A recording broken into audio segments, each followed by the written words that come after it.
Good evening, everybody, and welcome to Transparent Tuesday. I am your host, Frances Dupree. I hope all of you guys have had a wonderful week from our time that we had last week. Announcements. I have let me add it right here. Okay. So Thanksgiving is coming up, and I would like to be a blessing. God's Will Ministry would like to be a blessing.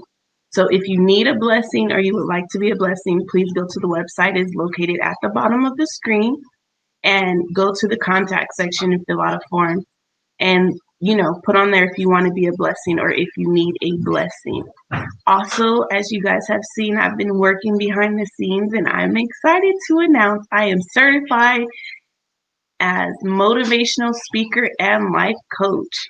So make sure you guys stay, looking out, checking on the website, because when I launch my coaching business, I want you guys to, check into it. I know that my business may not be for everybody, but for those that it is for, God has blessed me to be able to help with my story, my testimony, and the training that He has me going through. This is only the beginning. There's so much more that's to come. So let's get right into this. Ephesians 4:26. Our discussion tonight is about not going to bed angry. And let me tell you, I got something for you guys. So it says, be angry, but do not sin. Do not let the sun go down on your anger, and do not make room for the devil. When you go to sleep angry, and I literally just experienced this about 2 nights ago, you are opening the door for the enemy to run loose. And I'm going to tell you why. I was angry about a situation with my husband and my son, our oldest son. And that night, we both went to bed angry. We did not discuss it. I was angry. He didn't want to talk to me. He wanted to, take the time and calm down. That made me even more angry. So I went to sleep before he got home, and we didn't discuss what the issue was. And then the next morning, it boiled over. So all night, all I kept thinking about was, the problem that we were having with our son. And I was so mad because I only had the side of the story from our kids, and I didn't have his side of the story. So I kept imagining and thinking about all of these things. And then I started dreaming about it. And so when the next morning came, of course, go on about the normal morning routine, but we were both angry, and it boiled over so bad, and it shouldn't have gotten to that point. And I've always been told, and my Bible thumper, she always tells me, don't go to bed angry at your husband. Make sure you talk it out with him, at least have a conversation with him, a text or something, so you don't go to bed angry, because you leave the door open for the enemy to come in, not only for you, but for your spouse or whoever the situation may be. My situation was with my husband and our son. Your situation may be with a friend or a coworker or a boss. It can be with anybody. But the point is that when you don't discuss it, or even say, you know what, we're angry right now, we're not going to talk, so we don't say anything that we don't mean, we'll talk about it later. At least then the heatness and the hotness about it is taken away. And neither one of you guys are just letting your mind go crazy, because I noticed my personal experience is the enemy loves to play with your mind. He loves to make things worse than what it is. I forgot who told me, but they said the enemy is the best employer because he don't never take no time off. So while we're sleeping and taking vacation days and sick time and all this stuff, he's working overtime. And he has a goal, just like we should have a goal as well. And of course, we're going to be angry. We're going to have disagreements. We're not going to like everything that everybody does. But the thing is that what do you do in your anger? Do you talk about it and resolve it? Do you snap and start breaking stuff? Do you start fighting with people? Do you start saying things that you don't mean? All of these things are important, because one of the goals should be to build each other up, especially you're dealing with, your spouse or your children, you don't want to tear them down out of anger. Because one thing about it is once you say something, you cannot take those words back. The damage is already done. I remember when I was a kid, people used to always say, oh, sticks and stones will break my bones, but words will never hurt me. That I'm an adult now, and that was some bull crap that they were saying when I was a kid. Because a scar or a stone or a brick or whatever the case may be, it's going to heal, it's going to go away. But once those words are said to you, you can't take those words back. It replays in your mind. You still keep thinking about it, and you're like, dang, I can't believe that person said something to me. Dang, I can't believe that this is how they feel. Because I was taught, and I mean, everybody's taught in a different way, but I was taught that when you're angry, the truth comes out. So when things are said, when people are angry at me, I'm like, okay, this is how you really been feeling about me, or this is how you really feel about this situation. And that's not a good thing. We don't want to tear anybody down. We don't want to say things that we don't mean, especially because our mouth is a gate. And, death and life is in the power of the tongue. And I am such a strong believer in that. I do not believe or like to speak negative over anybody's life. I don't want to tear anybody down. So a lot of times when I'm angry, I get quiet. I meditate on it, I think about it, and then I say something later.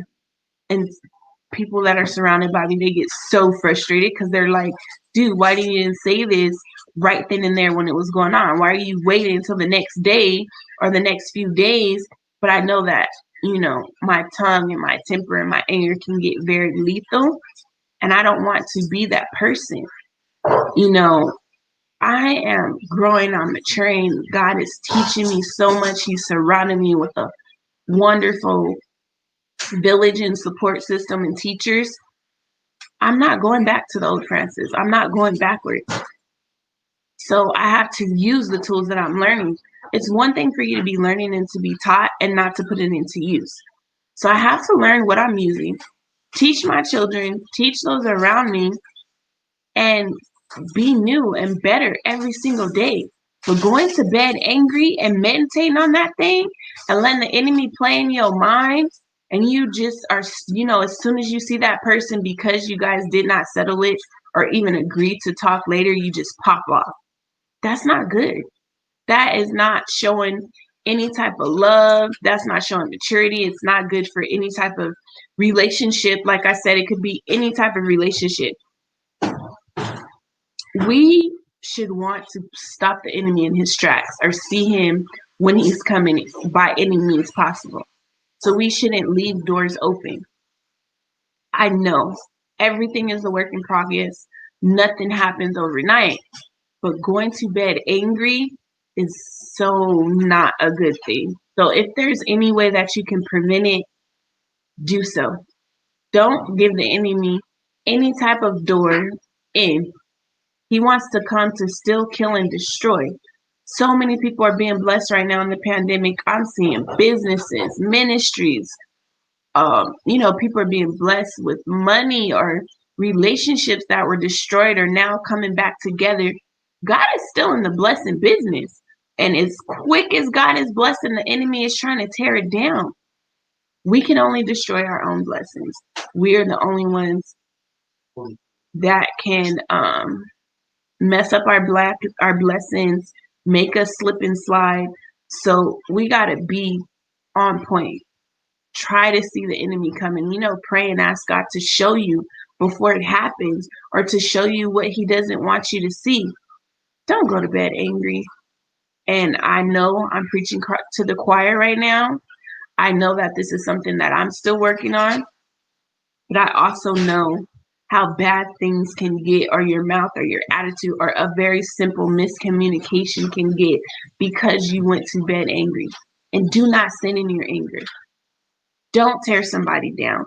Don't destroy things. Just try to do something else, to pray or to read or take a moment and walk. Don't allow that thing to boil over into something that it shouldn't be. Right now, we're in the last days. And what we don't need to do is fighting and tearing each other down and being against each other. We need to be a strong body of Christ and save as many souls as we can, because souls are assigned to us and we're responsible for those. You know, when that day and that time comes, I want my Father to be proud of me. I don't want him to tell me to get away from him, that he doesn't know me, because I miss the simple things of sinning in anger, or going to sleep angry, or not spending enough time with him, not reading like I'm supposed to. We can get ourselves into a good schedule as to when we're going to spend time with God, when we're going to pray, when we're going to read. When these things pop up, we'll be prepared for it. And as I have told you guys before, I don't know if you can fully be prepared for something until you actually deal with it, but being prepared as much as you can, it really does help. Life is important. People are dying left and right. Petty arguments, petty miscommunications, petty disagreements, it's not worth it. I don't want anybody that I know or connected to me to pass on and there was some issue between us, or we went to bed angry on something, or we sinned in our anger, so we're not on speaking terms, or we're enemies, or whatever the case may be. I don't want that on my conscience. I don't want that on my shoulders. I don't want to be that person. Try your best not to go to sleep angry, and try your best not to sin in your anger. Thank you guys. Have a wonderful evening. I look forward to seeing you next Tuesday. Don't miss a Transparent Tuesday, because you never know which topic is going to transform your life. And make sure you subscribe to YouTube. Goodbye.